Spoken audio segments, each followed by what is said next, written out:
Hi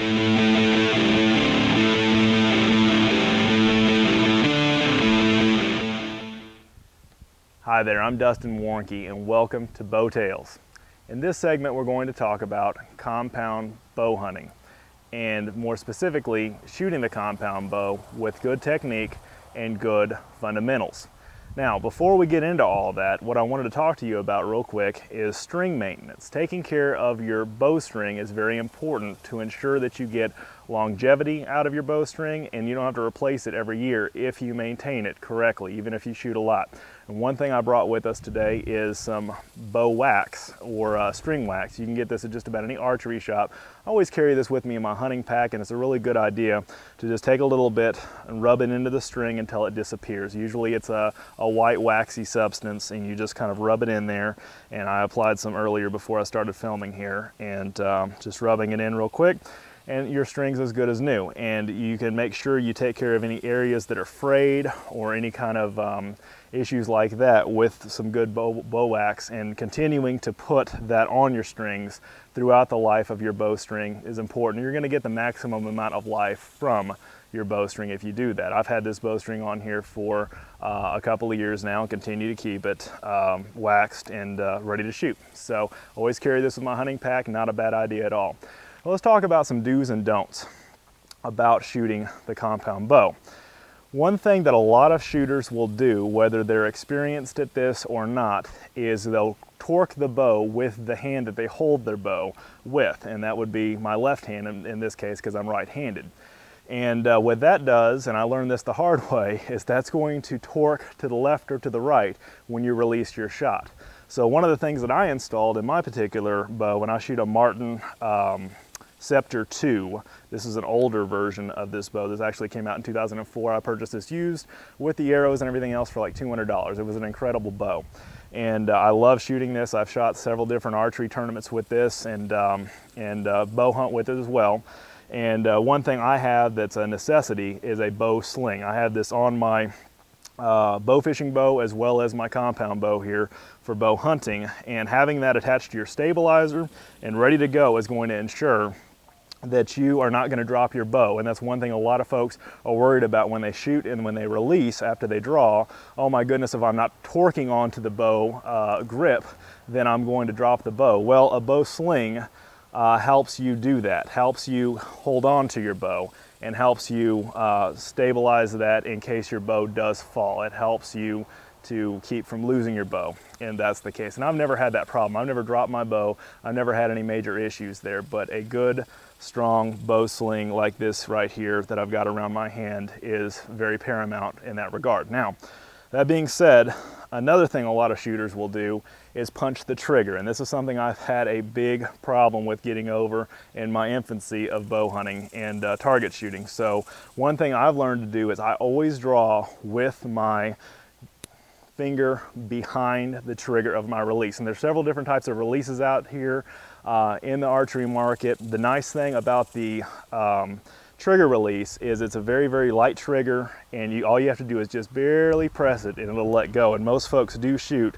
a trigger release, especially in bow hunting. So that being said, the only part of my hand I want touching the grip after I'm at full draw. It's okay to grip hard when you're coming to full draw. Sometimes you need to, but the only part I want of my hand is going to be the center part of my hand here between my index finger and my thumb. So that being said, and I've got a nice rubber grip here to make it shooting comfortably, I'm going to pull back just like this. And what I also have for an anchor point is a kisser button, which is right here and goes right here in my mouth, the side of my mouth right here. Having a good anchor point is also very, very important. And whatever that is for you, every shooter has a different type of anchor point. Sometimes it's a string across the nose, or sometimes it's a kisser button like this, or sometimes it's a finger on your face like this as you're with your release hand. Whatever that is for you, make sure you shoot the same way over and over again. Good fundamentals and accuracy go hand in hand together, and shooting the same way consistently over and over again is going to ensure that you are able to tell what your issues are, and people can also watch you, which is how I've gotten better over the years, as people have watched me and said, hey, you need to do this better, you need to do this better. Another thing to consider is when you're aiming at your target, to look down the sight of your peep sight into your sighting system, like I've got your sight pin. Don't look directly at the sight pin. Look at your target and have your sight pin be in the peripheral of your target. That's something that I learned from a longbow shooter one time, who said, you know what, if you concentrate on the pin, your target is not necessarily that important all of a sudden. And I didn't think about that till I started understanding what he meant. And what he really meant was aim small, miss small. What you want to do is pinpoint the area, the location of the target that you want to hit, whether that's the bullseye or whether that's any other part of a 3D animal and so on and so forth. And you want to concentrate on that spot, not concentrate on the pin. Okay, the pin should be in the background and the target should be your main focus. And dove hunting is like that a lot. Any kind of wing shooting like duck hunting and so on and so forth is like that, because if you aim at the actual pin of your shotgun or the fiber optic sight or bead of your shotgun, you can always shoot behind the bird. It just has to do with the way that our human eye sees that target. So that's very important. Another thing that I see a lot of shooters do out on the archery range is draw back full like this, and then with a compound bow you got to let off, but sometimes you kind of let off like this and you want to just draw back again like that. That's not a good thing, and I learned that from a longbow shooter who came up to me one time after he saw me shoot, and he says, remember, anytime you let off of your bow like that, it's better to go all the way back down and come to a complete full draw again, because the power in your cams, and most archers will tell you this, the power in your cams in a compound bow are going to change if you let down versus if you start all the way over again. So that's another good rule of thumb when you're shooting a compound bow. So let's put all those things into practice. When I'm going to release, I'm going to take my finger from behind the trigger after I'm at full draw, put it in front of, on top of the release, and then gently move it back to where I'm at the trigger, and then gently pull away. And follow through is important. What I also like to do is after I shoot is just freeze for about a minute or two. If you drop your, not a minute or two, a second or two, unless you want to stand there all day. But no, you want to freeze for a second or two, because follow through is very, very important. A lot of shooters will pull their head out of the shot, to see where their arrow went. A lot of shooters will also drop their bow. And that's going to affect your accuracy, because again, you've still got that arrow traveling through at the end of your shot, traveling all the way through your rest and going into your target. So you want to make sure you follow through very, very religiously every time you do it. So let's do this. I'll pull back like this. I'm gonna aim at my target, put my target on the pin. Oh, I gotta go back down again, okay? Remember that fundamental. Always redraw again if you come down off of your full draw partially. Very, very important. Come back again. I'm not torquing my bow. I'm gonna gently put my finger on top of this release. I'm gonna gently come back and gently release. I'm not pushing that trigger. I'm not punching that trigger. That's very, very important. I just gently come back, and then it's almost a surprise. It's very similar to rifle shooting in that regard, and that's very, very important. What a lot of bow hunters will do is shoot like they're almost in a meditative Zen-like state, especially a lot of target shooters. I've watched a lot of 3D archery competitions especially, and when that shooter's at full draw, it almost looks like they go into a coma of some kind. It blows me away how calm and how almost relaxed and just completely natural. I'm a musician as well, and one thing we talk about in music is the musician's instrument becoming an extension of his body, becoming an extension of the body. And that's really in bow hunting what we should do in any kind of target shooting, any kind of archery. Let the bow become an extension of your body in that regard. Don't torque anything, just let it be a relaxed thing. You can use either finger you want to release, gently squeeze on that release, boom, and there you go. You're ready to rock. Okay, so we're going to attach to the release, make sure we're solid in there. We're going to draw back, and you can grip the bow, but as soon as you get to full draw, you're letting that bow release a little bit. You're letting that bow just touch the inside of your thumb between your index finger. Pull them back. Relax. Put my finger above the rest, looking at the target.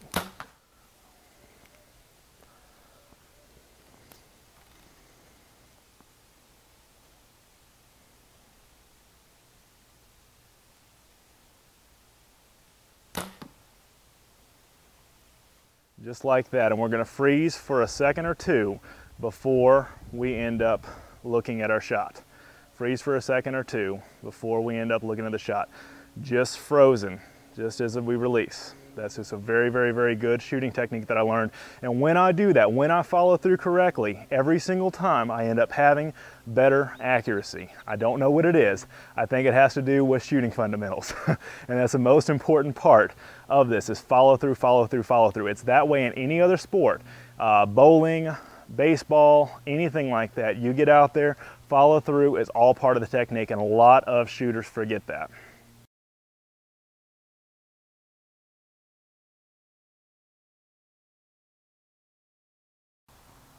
So now that we talked about some shooting techniques for compound bows, let's talk real quick about crossbows. This is my Barnett C5 Wildcat. It is a fantastic bow for the money for a crossbow. It is great for accuracy. It's awesome price points, about $300, $350. You can also find them used. And I love Barnett because of the value and quality that you get all in one package. In fact, with this crossbow I purchased, I got a red dot scope, I got a quiver, I got 4 bolts to get me started. It's a fantastic little setup.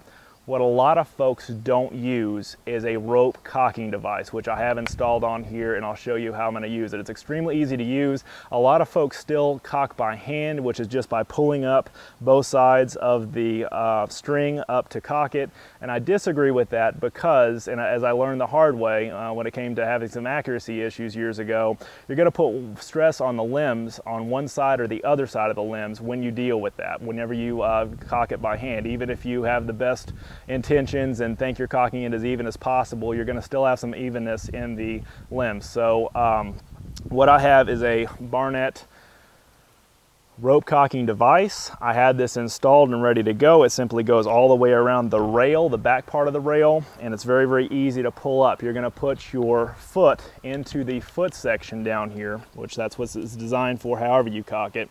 And you can take it, stand up, or you can even do it sitting down. It's just easier standing up. You're going to put that in your foot. You're going to put the area down here where you put your foothold, and you're going to pull up very, very, very gently, very evenly, just like that, until you hear it click. And automatically, this crossbow is going to set itself on safety, and most of these modern crossbows now have a safety device that you have to literally put it on fire and move the safety forward every time you cock it. It's just a safety procedure. Next thing is how to put an arrow into a crossbow. And I'm sorry, a bolt is what we call this for crossbow arrows. And this is a half moon knock. You want to make sure you shoot the correct length of bolt and also the correct spine, and most bow manufacturers are going to manufacture their own arrows. This is a Barnett arrow. It's fine. Luminoc and several other bow hunting manufacturers and archery manufacturers out there also make bolts that are very fine quality as well. But what you're going to do is you're going to have 2 different light colored veins and 1 different odd colored vein. This one has 1 that is white and 2 that are green. So what I'm going to do is put the white vein down into the rail area. Okay, and I'm doing that just because it's just good shooting form. It makes sure that you're going to get the same accuracy out of your shot, shot after shot, and that just goes into the little rail area down here. Then you're going to move it all the way back, move the bolt all the way back to your string. And on a Barnett at least, you're going to go all the way back there. You want to make sure that you're even, that your odd cocked vein is down in that channel, and that you have even spacing between the top part of your fletching here and the rail. So you want to make sure that it's in there even Steven every single time you do this, okay? And that's one thing I check religiously whenever I'm going out hunting. Another thing that I use that I absolutely swear by is a monopod or a bipod.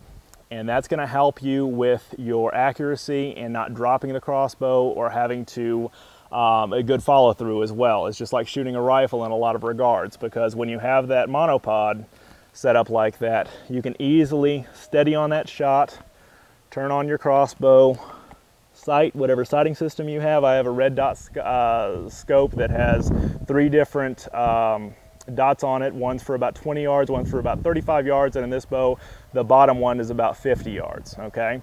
And then I'm going to aim at my target, and the crossbow really works well with a monopod or a shooting stick of any kind like this because, and what I do before I go hunting is I make sure that I've got this set up, especially if I'm going to be hunting stationary on a bucket like this that I'm going to take out in the woods with me in a deer stand. Even if I'm going to be hunting and on the move for coyotes or anything like that, I'm going to be able to know where I'm going to be seated and the position that I want this monopod so I can get a steady rest very, very fast and ready to go. Boom, I'm right on target, just like that.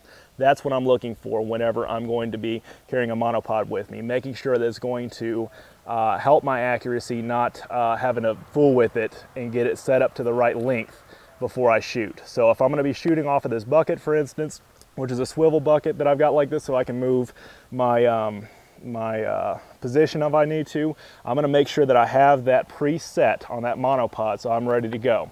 And these Barnetts are very, very good as far as accuracy goes because they have a very light trigger, and most crossbows these days have very light triggers. In fact, so light that some people that have shot it have almost been scared by the shot going off because it's such a light trigger. So very, very good trigger control, just like in shooting a rifle, is very, very important here.